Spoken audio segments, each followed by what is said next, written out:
play Minecraft. First, you need to go right here. Tapos guys, wait lang. Tapos guys, ito yon. First, look around and kill some mobs. At saka, kung gusto mo map-move ito. Si Pardagol. Tapos inventory, yan oh. Nakashoot na ako. Tapos guys, kung gusto ninyo tumanong, garto space. Garto ano po. Tapos yan oh. Pagka gusto lumumbat chat, yan o T. Tapos gagarto ka. Tapos enter. Tapos ito yun. Yan. Mapasin niyo po kung dito si Utoy, dadaan ko na dinaan pa po sa mga ito. At saka guys, ay garnet on Minecraft. Buti din ang saktan. Oo, okay na. Dito na si Sena. Kapit sa picture na na. Oy! Sinabi ka yung nabili dito sa ano? Nasa na tabi ni Egos? Huli ako. Ano ka? Okay guys, wait lang.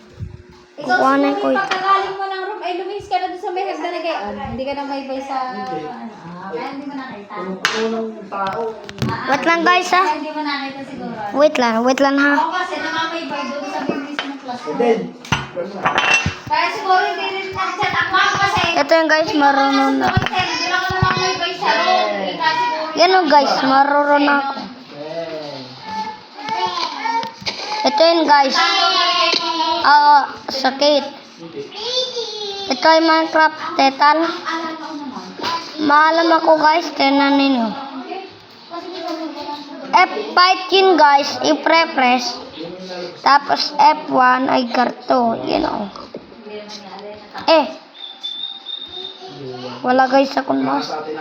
Pero naman pagka gusto mo i-open karto. Dalawang hawa. Umalis ka dyan, Vicky. Yan, gayaan. Dalawa.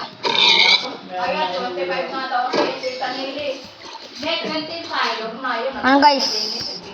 Pagka guys, gapin na sa Minecraft, kailangan ka makasurvive kasi meron zombie. Tapos, atakin ka. Kasi yun ay zombie, di ka? Pati meron din skeleton, pati creeper. Papakita ko mamaya sa inyo guys yung manam hostile mobs. Aray ko guys, sakit.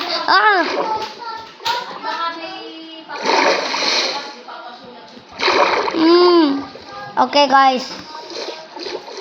Yes. I get to other side. Ano ito guys? Okay, ito guys. Okay. Dito na sa cellphone mo, Blue. Let's go! Hooray! ay, cellphone ko pala yan. Ba't nasa yung cellphone ko? Ito na nire-record ko. Binigay mo! Nire-record ko. Okay guys, ito yun. Yan guys. Oh. Punta tayo dito guys. Tara, baby. Tayo. Save mo na. Wait lang. Baka umulan na. Magdadagasa ka na naman. Dali. Bibili pa tayo ng ano. Nightfall guys. Yan o, sabi ko na sa inyo. Meron. Tinaman ninyo guys. When the sun starts to set, it's time to get ready. At night, the overworld is home to zombies, spiders, skeleton, and other dangerous creatures we call hostile mobs. Creating some torches can help you see in the dark while also keeping mobs from spawning too close. While holding a torch, place it into the world by right-clicking a nearby pressure surface that you can like and subscribe.